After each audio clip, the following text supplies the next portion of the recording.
The wind pushed hard across the empty dirt road as the lone rider brought his horse to a stop outside the abandoned farm.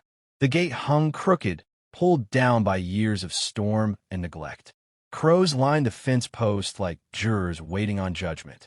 The horse snorted uneasily, ears twitching. Something in the land felt wrong, watchful. He didn't look bothered. He swung down from the saddle, boots hitting dry earth with a solid thud. The man didn't rush, didn't pause, didn't look back. He simply moved forward, as if nothing behind him existed anymore. A wooden sign, half buried in weeds, leaned against a broken post. Burned into it were 3 words. "Do not enter." He stepped over it. Inside the fence line, the farmhouse slouched like a drunk dying in his chair. Roof sagging, windows broken, chimney cracked. The man pushed open the front door, and it groaned on rusted hinges. Dust shifted around him in slow, lazy circles. He spoke no name, no words. He simply unpacked. 1 saddlebag, a metal canteen, a rolled wool blanket. He set them on a table inside and looked around the single-room house. Empty, quiet, forgotten. He moved to the back, opened a door to what used to be the barn. The doors hung wide, swaying in the breeze like a warning. He stepped inside. The horse refused to follow. It backed away, shaking its head violently. He frowned, watching it retreat. Something was wrong here, more wrong than just ruins and lonely wind. He stepped deeper into the barn. The boards groaned under his weight. A long rope dangled from a support beam, its frayed end burned black, as though someone tried to destroy it. The floor had strange markings carved into it. Deep, angry slashes made by something heavy and desperate. He knelt, brushed dirt away with 2 fingers, and found something else, a footprint. Large, too large, twice the size of a normal man's boot. He looked closer. It wasn't just one. There were several, and they weren't old. His eyes narrowed.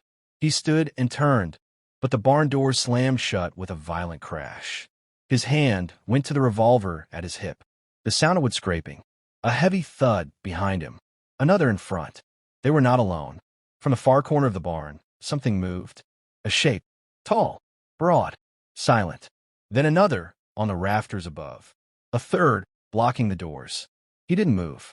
Didn't blink. Didn't show fear. But his hand rested loosely on the grip of his revolver. A voice broke through the dark, low and warning. Turn around slow. He did, and saw her. She stood over 6.5 feet tall, shoulders like a warhorse, arms thick as fence posts, long dark hair tied back with a leather strap. Her eyes were sharp, cold, and serious. Scars lined her jaw as if she had survived more than bullets.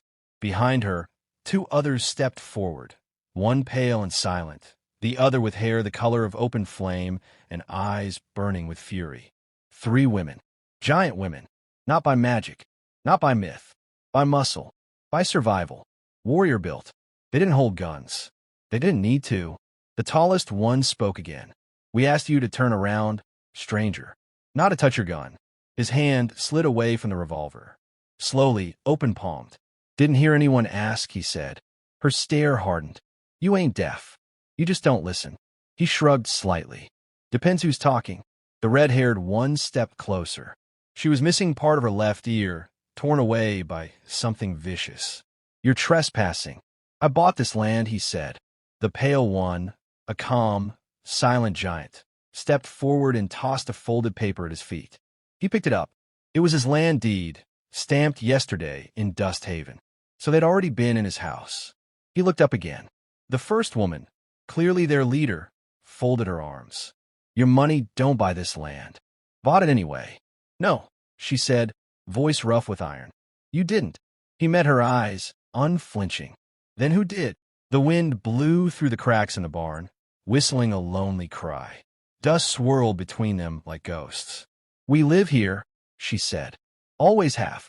Always will." "Name's Jonah," he said at last. "We didn't ask," she replied. "What should I call you?" She stared long enough to make silence heavy. "Raina," she said finally, motioning to the red-haired one. "That's Mara, and the quiet one is Solan." He nodded once. "I don't want trouble." "Then you should have listened to the sign," Mara snapped. This land ain't safe. I've seen worse. Reyna stepped forward, close enough to tower over him. No, she said. You haven't. A deep rumble rolled under their feet, like thunder underground. Jonah's eyes drifted to the barn floor. Not thunder. Movement. Something below. What was that? He asked. None of your concern, Solène said at last, voice low and tired. Jonah studied them. 3 women alone in the middle of nowhere. Living on land nobody wanted. Protecting something, or hiding from it. You want me gone? He said. Yes, Reyna answered. Today. Why? Mara stepped closer. Because people who stay here die. Jonah didn't move. I don't scare easy. Reyna leaned close, eyes locked on his. You should. He held her stare. The rumble came again, stronger this time. The barn rafters shook. The horses outside shrieked in terror. Jonah looked down at the floorboards again. No one else did. They were used to it. What's under us? He asked. Reyna didn't blink. Leave this place. Tonight. Jonah looked around at them. 3 living mysteries. 3 silent warnings. No, he said simply. Mara stepped forward fast, fury in her stride. But Reyna held up a hand, stopping her. She looked at Jonah long and hard. The barn trembled again. Jonah stood steady. Reyna exhaled once. Then this land will bury you, she said. Jonah holstered his gun and stepped around them, pushing the barn doors open and walking out into the dying light. Mara growled. Why let him go? Solène watched Jonah walk the fence line with quiet calculation. He won't leave. No, Reyna said quietly. He won't. They stepped out of the barn, watching the silent stranger like hunters studying a wolf. Mara crossed her arms. He's hiding something. Yes, Reyna said. Solène nodded slowly. He's dangerous. Reyna's voice was calm, but final. He is. She turned back toward the barn. Then who is he? Mara asked. Reyna stared at the farmhouse, then at the silent, stubborn man who had just claimed their land without fear. Rain hit the roof in hard, cold sheets as Jonah slammed his shoulder against the barn door, fighting the wind to keep it shut. Lightning burned white across the sky, followed by a crack so sharp it rattled the nails in the boards. Inside, the horses panicked, not just because of the storm, because of them. Reyna stood in the center of the barn, arms locked across her chest, watching Jonah fight the storm alone. Solène looped heavy chain around the door bars. Mara shoved a crate in front of the entrance just as another violent gust tried to rip it open again. Jonah wiped rain from his face and glared at the storm outside. There's no lightning in the east, he said. Reyna didn't answer. The wind's coming from underground, Jonah continued. Still no answer. He stepped closer, voice low, accusing. What's under this land? Reyna's jaw clenched, but she said nothing. Mara broke first. You asked too many questions. Jonah didn't back down. I don't ask enough. Thunder ripped the sky again, but the ground shook harder than the clouds. It came from below, a deep, hollow roar like old bones grinding beneath the earth. The horses screamed, slamming against the stalls. Jonah steadied one, hand on its neck, eyes still on the 3 women. That sound ain't natural, he said. Reyna's eyes narrowed. You're still here. That's your mistake. Maybe, Jonah said, or maybe it's yours. Mara took a step toward him. You think we're scared of you? No, Jonah stepped even closer, unflinching. I think you're scared of something else. A gust tore open a loose board high on the barn wall. Wind howled through the gap, spraying dirt across them. Reyna shoved a tarp over hay, weighted down with iron tools. Solène checked the lantern fuel, light flickering. Jonah moved toward the stall doors, ready to calm another spooked horse. But Reyna grabbed his arm, grip like iron. You don't step outside tonight. Why? Because, she said, meeting his eyes, the land remembers. Jonah stared back. Rain hammered the roof louder. The ground trembled underfoot, a long, uneasy rumble. Remember what? Solène finally spoke, voice quiet but steady. What it buried? Before Jonah could press further, a sharp crack split through the storm. Not thunder. Gunfire. The women froze. Jonah turned toward the sound. Rifles. Not close, but not far enough. The wind had carried the sound straight from the eastern ridge. Reyna moved first, grabbing a rifle from a rack in the corner. Jonah blocked her path. Who's shooting out there? Not your business. I heard 6 shots spaced. That was a signal. Mara grabbed a shotgun. How would you know that? Jonah didn't answer. Raina stormed past him. Stay here. He followed her. Not likely. She spun. You're not one of us. Didn't say I was. He locked eyes with her. Said I'm not letting you go alone. The briefest flicker of hesitation crossed her eyes. Not fear. Something quieter. Strained. She handed him a lantern. Keep up. They moved fast through driving rain across the open field toward the ridge. Lightning lit the land in stark white flashes. Fences bent like broken ribs, fields of mud swallowing every step. Jonah noticed Raina kept scanning the horizon, not just for enemies. For something else. What are you afraid of, he asked. Nothing, she said. He almost believed her. Almost. They reached the base of the ridge, boots sinking in mud. The long, low howl of wind dragged across the plains like the cry of something old. Jonah paused, looking past the ridge. Tracks, he said. Raina crouched. Fresh prints in the mud, deep, wide, heavy. Not horses. Not men. Solène and Mara caught up behind them. Mara cursed under her breath when she saw the prints. Jonah studied their faces. They knew exactly what made those prints. You're tracking something, he said. Raina stood. No, we're hunting something. Jonah's hand drifted to the revolver at his hip. Then say what it is. Raina leveled a deadly stare at him. No. Lightning flashed again, and something far on the ridge flashed back. Steel. Jonah dropped low instantly. Bullets tore across the rocks, ricocheting sparks. Mara fired back with the shotgun. Solène took cover and scanned the high ground for muzzle flash. Raina pressed Jonah toward cover. You brought them here. Jonah returned fire, calm and precise. I don't bring trouble. It finds me. Gunfire cracked again, and thunder swallowed a hole. Jonah reloaded. Who are they? Raina gritted her teeth. Men who don't take no for an answer. Outlaws? No. Bounty hunters? No. Then who? People who want what's under this land, she snapped. Jonah fired 2 shots up the ridge, one wild, one straight, deliberate. The muzzle flash up top vanished. Someone screamed. Raina stared at his shooting. That was a 1,000-yard shot, she said. Jonah ejected the spent casing. More like 800. She studied him for a long moment. You're not a farmer. No, Jonah said. She looked at his gun. Not a rancher either. No. Then what are you? Jonah paused, cold rain dripping from his hat brim. A man who wants to be left alone. That's not the truth. Close enough. She didn't push. We move. They climbed higher, using the rocky ridge for cover. Above them, the wind screamed through the canyons, a hollow, haunting sound. They reached a narrow pass and stopped. 3 bodies lay in the mud, rifles beside them. No badges, no brand marks, just black coats, faces hidden with cloth. Mara nudged one with her boot. Slade's men. Raina exhaled, quiet and furious. He's getting impatient. Jonah didn't look away from the dead man. Who's Slade? Raina stared at him. A man who doesn't lose. Jonah adjusted his grip on the revolver. He will. Lightning cracked again, white fire across the sky. And in that light, Jonah saw it.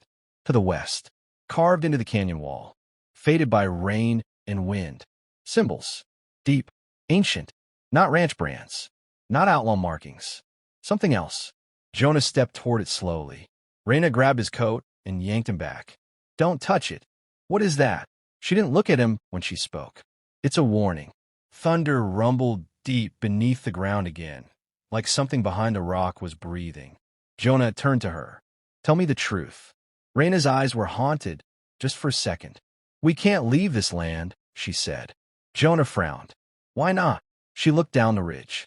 We swore an oath. To who? She turned back to him with a stare like steel and storm. To the dead. Firelight flickered in Jonah's eyes as he stared across the field at the riders gathering on the ridge. 20 at least, maybe more behind them. The storm had passed, but the wind still carried the smell of rain, gun oil, and blood. Mara slammed a fresh round into the chamber of her shotgun. Slade ain't waiting anymore. Reyna didn't turn from the ridge. He thinks fear is enough to break us. Solène stood silent near the barn door, sharpening a long hunting spear across a whetstone, each scrape slow and deadly. He is wrong. Jonah watched the riders forming a half circle, just outside rifle range. They weren't attacking yet, just watching, testing. They're not here to warn, Jonah said quietly. They're measuring. Reyna nodded once. Slade wants to know what he's walking into. He already knows, Mara spat. He knows what we did to his last hunting party. Jonah adjusted his hat. Then why ride in slow? Reyna answered without looking at him. Because tonight, she said, he wants us alive. Jonah studied her. Why? She didn't reply, because she didn't have the answer, or didn't want to say it. A lantern flickered behind them, casting long shadows against the barn walls. Jonah caught something strange. Beneath the lantern light, the boards were carved with animal symbols. Wolves, hawks, lions, but not decorative, organized like a military code. He traced his fingers along one, an eagle split by a blade. Reyna saw him looking. Don't touch that. He turned to face her. You three are hiding something, but it's not treasure. And it's not land. Mara slammed the barn door. Hard. We owe you nothing. No, Jonas said, voice steady. But I keep staying here. I keep fighting your battles. I deserve the truth. Solène looked at Reyna. Mara did too. It was Reyna's call, and they all knew it. She stepped toward Jonah, stopping close. Chin lifted, shoulders squared. You want truth? Yes. She nodded slowly. Then listen. They moved to the long stone table inside the barn, built not for farming, but strategy. Reyna set an old metal lockbox on it. Mara unlocked it with a brass key she wore around her neck. Solène opened it. Inside, 3 iron badges, each scarred by fire. Strange insignias faded by time. Military, but not U.S. Army. Jonah reached for one. Reyna stopped his hand. We were soldiers once, she said. Not for this country. Not for any country. Mara's eyes hardened. We were built for war, trained to be shadows, ghosts, erased from record if captured. Solène finished for them. Forgotten by design. Jonah looked at the badges again. Who trained you? Reyna shook her head. Doesn't matter. They're gone. Just like we were supposed to be. Jonah studied them carefully. So how'd you end up here? Reyna locked eyes with him. We didn't end up here. We were left here. Jonah absorbed that. A beat passed. Abandoned? No, Mara said. Betrayed. Solène reached into the box again, pulled out a worn leather book. She handed it to Jonah. He opened it. Not a journal. A record. Coordinates. Schedules. Maps. Names. The book chronicled something buried beneath the land. Something built here. Something hidden. Jonah traced a finger over one line. An entry dated 12 years ago. Project Hollow Storm. Site sealed. No survivors. He looked up sharply. No survivors. Reyna nodded. Except us. A boom echoed across the plains outside. Horses screamed. Men shouted orders from a ridge. The army was coming. Jonah snapped the book shut. What's buried out there? Reyna hesitated, but only for a heartbeat. An arsenal, she said. A hidden bunker from a war this country never knew existed. Jonah stared at her. Built by who? She shook her head. Built for who? Mara paced, fist tight. Slade thinks he can dig it up. He thinks he can use what's inside. He can't, Solène said simply. Not without the codes. Not without her. Jonah froze. Reyna shot Solène a hard look, but Solène didn't back down. The secret was out now. Jonah stepped forward. There's someone else here. Mara grabbed her rifle. You're done asking questions. Jonah didn't flinch. You're not protecting land. You're hiding someone. A survivor. Who is she? Reyna didn't answer. Instead, she grabbed a lantern and motioned for him to follow. Mara cursed. Solène followed quietly. They moved out of the barn, around the field, and down a shale path that led into the canyon. A cold wind poured from below, like the breath of a sleeping beast. Jonah heard it before he saw it. Whispers. A child's voice. Humming. They reached a narrow cut in the rocks, a hidden entrance. Inside, a small cave lit by a single oil lamp. Bedroll. Tin plates. Books stacked along the wall. And a girl, no more than 11, sitting quietly, braiding a thread of rope with small, careful hands. She looked up. Her eyes were the same cold blue as the ones Jonas saw in his nightmares. He staggered back. "No," he whispered. His throat tightened. "No, this can't be." Reyna stepped aside, gently. The girl stood slowly, quiet as falling snow. Her voice trembled. "Jonah." Every breath in him broke. He sank to his knees, hands shaking, eyes burning. He hadn't cried in years, but now he did. Because the girl standing before him wasn't a stranger. Wasn't someone hidden by chance. She was his daughter. Alive. The daughter they told him died in the fire. The daughter who vanished when his life burned down. "Rachel," Jonah breathed. She moved into his arms, and he held her like a man holding the last piece of his soul. Reyna gave them a long moment, then spoke. "She survived," Reyna said, "but someone tried to erase her, just like they erased us." Mara's voice was low, hard. "Slade knows she's alive. He knows she has the codes, and he'll burn this land to ash to take her." Another boom split the air outside. Dirt rained down from the canyon roof. Shouts echoed from above. Slade's men were moving. Fast now. "Time's up," Solen said. Jonah stood again, strong now, steel now. Rage and purpose lifting him. He looked at Rachel, brushed mud from her hair, then turned to Reyna. "You saved her," he said. Reyna nodded once. He holstered his revolver and reached for the rifle. "Then I'll save you." Reyna studied him, a test in her eyes. "Will you stand with us?" she asked. Jonah chambered around. "No," he said. They froze. He turned toward the mouth of the cave, moonlight catching the fire in his eyes. "I'll fight with you." The land rumbled again, this time from rifles. From war. Reyna lifted her spear. "Then tonight," she said, voice like a legend waking, "we draw blood." Mara cracked her knuckles. "And we don't stop." Solen raised her lantern. "Not until Slade falls." Jonah looked between them. All three giants of the Forgotten War. "Show me your plan." Reyna nodded once. And together, they stepped out of the cave, into the storm of war waiting for them. Thunder rolled without a cloud in the sky. The first explosion slammed into the old farmstead, shaking the walls and blasting dust from the ceiling. Alara yelled from outside. "They're here." James grabbed the Winchester from the table and kicked open the front door. The air outside buzzed with heat, smoke, and death closing in. Brig Carson's riders spread across the land like a swarm of hungry locusts, 50 guns, maybe more. They rode straight through the wheat fields, rifles raised, dust spiraling behind them under the dying red sun. At their front, Brig Carson himself, scarred jaw, black hat, a man with the soul of a rattlesnake. The giant women, Alara, Branna, and Isla, took positions like seasoned war chiefs, though none carried guns. I didn't need them. The earth itself seemed to move at their will. James slid next to Alara behind the water trough for cover. "You three sure you're ready?" Alara didn't smile. She burned too quietly for that, but there was fire in her eyes. "We've been hiding a long time. Tonight, we stop." Carson raised his hand high, signaling the charge. The riders howled. Thunder of hooves. Then, gunfire. Bullets shredded the farmhouse behind them. James snapped to the rifle scope, squeezing off shots clean as clockwork. One shot per rider, no misses. Carson waved his arm. Men splitting left and right to surround the property. "We're flanked," Isla shouted. Branna planted both hands into the earth. The soil trembled, then rose, forming a massive ridge wall that blocked the right flank completely. Riders crashed into it, horses rearing and screaming. Some were thrown.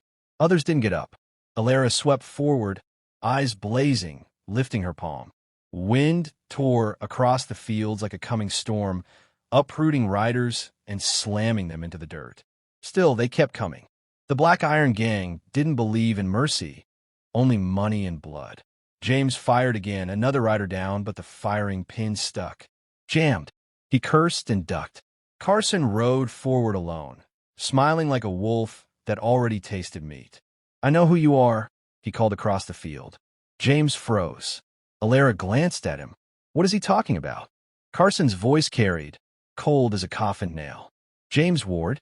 "No, that's not your name." He leaned forward in his saddle. "Tell me, How many men did you bury with your own hands during the war, Sergeant? Alara's eyes widened. War? You said you were just a farmer. James didn't move, didn't blink, didn't breathe. Carson grinned darkly. He's no farmer. He's a Union ghost. A soldier. A killer who vanished after the Desert Wars. Rumor says he walked off the battlefield and never came back. He spat. And now I own his land. Carson aimed his revolver at Alara. Let's see if legends bleed. Bang. James moved faster than sound, slamming Alara to the dirt as the bullet screamed past where she'd been standing. He rose, silent, deadly. Something inside him had awakened, something he had buried. He stepped forward into the open field, into gunfire, calm as a preacher at a graveside. He didn't reload. He didn't need to. He charged. Every step looked impossible, suicidal. Even the riders hesitated. This wasn't the James who fixed fences and plowed earth. This was something older, harder. A soldier forged in loss. Carson fired again. Missed. James was already on him, dragging him from the saddle, driving him into the dust. They hit the ground rolling. Carson grabbed for his knife. James slammed an elbow into his jaw. Bone cracked. Carson roared and slashed James across the ribs. Blood. Real blood. The giants moved to help, but James shook his head once without looking back. This was his fight. Carson charged him with the knife. Wild, savage. James caught his wrist, twisted slow like he wanted Carson to feel it. The knife fell. Carson spat blood. You think saving these freaks makes you a hero? James stared at him. Eyes empty, voice steady. No, I'm done being a hero. He drove his fist into Carson's throat. One strike. Final. Carson dropped, dead before he hit the dust. Silence rolled across the battlefield like a second sunset. The remaining riders saw their leader fall, and they broke. Horses kicked free. Guns dropped. Men ran, refusing to glance back. The land grew quiet. Alara stepped forward. You lied to us. You were a soldier. James didn't look up. His voice was low, honest. No, I was a weapon. Took me too long to realize I could choose what I fight for. Brandon nodded slowly. Isla wiped blood from her cheek. None of them moved away. Alara kneeled beside him. Her hand rested lightly on his shoulder. Then choose now. Stay and fight for this land. For us. He looked at them. The women no one believed existed. The forgotten land. The buried truth. The life he never asked for, but somehow always needed. He nodded once. In the distance, storm clouds finally gathered over the horizon. The earth trembled, alive again. The air tasted like rain and new beginnings. Somewhere far beyond the hills, word would someday spread. A soldier came west to bury his past. Instead, a legend rose again.